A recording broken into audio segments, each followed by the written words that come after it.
Before empires and royalty, before pottery and writing, before metal tools and weapons, there was cheese. As early as 8000 BCE, the earliest Neolithic farmers living in the Fertile Crescent began a legacy of cheesemaking, almost as old as civilization itself. The rise of agriculture led to domesticated sheep and goats, which ancient farmers harvested for milk. But when left in warm conditions for several hours, that fresh milk began to sour. Its lactic acids caused proteins to coagulate, binding into soft clumps.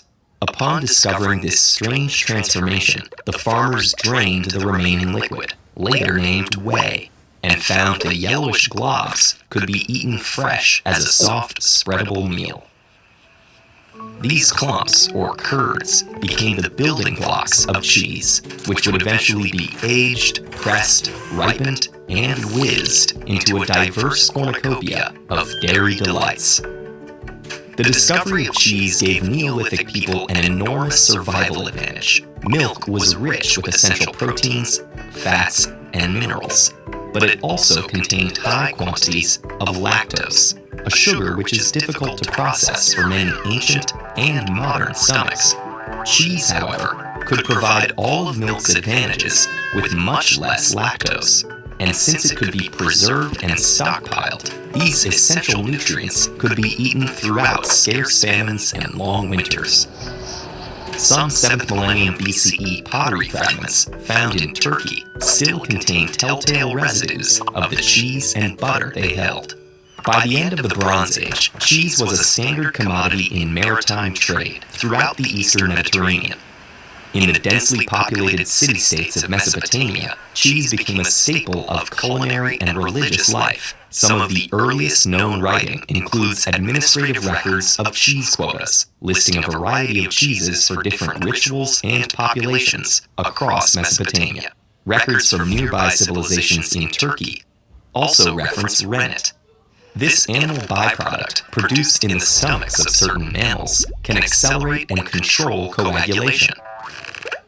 Eventually, this sophisticated cheese-making tool spread around the globe, giving way to a wide variety of new, harder cheeses. And though some conservative food cultures rejected the dairy delicacy, many more embraced cheese and quickly added their own local flavors. Nomadic Mongolians used yak's milk to create hard, sun-dried wedges of buaslag.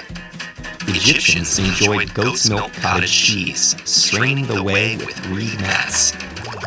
In South Asia, milk was coagulated with a variety of food acids, such as lemon juice, vinegar, or yogurt, and then hung to dry into loaves of paneer. This soft, mild cheese could be added to curries and sauces, or simply fried as a quick vegetarian dish. The Greeks produced bricks of salty, brined feta cheese, alongside a harder variety similar to today's Pecorino Romano. This grating cheese was produced in Sicily and used in dishes all across the Mediterranean. Under Roman rule, dry cheese, or Caseus aridus, became an essential ration for the nearly 500,000 soldiers guarding the vast borders of the Roman Empire. And when the Western Roman Empire collapsed, cheesemaking continued to evolve in the manners that dotted the medieval European countryside. In the hundreds of Benedictine monasteries scattered across Europe, medieval monks experimented endlessly with different types of milk, cheesemaking practices, and aging processes that led to many of today's popular cheeses. Parmesan, Roquefort, Munster, and several Swiss types were all refined and perfected by these cheese-making clergymen. In the Alps, Swiss cheesemaking was particularly successful, producing a myriad of cow's milk cheeses. By the end of the 14th century, Alpine cheese from the Gruyere region of Switzerland had become so profitable that a neighboring state invaded the Gruyere highlands to take control of the growing cheese trade. Cheese remained popular through the Renaissance, and the Industrial Revolution took production out of the monastery and into machinery.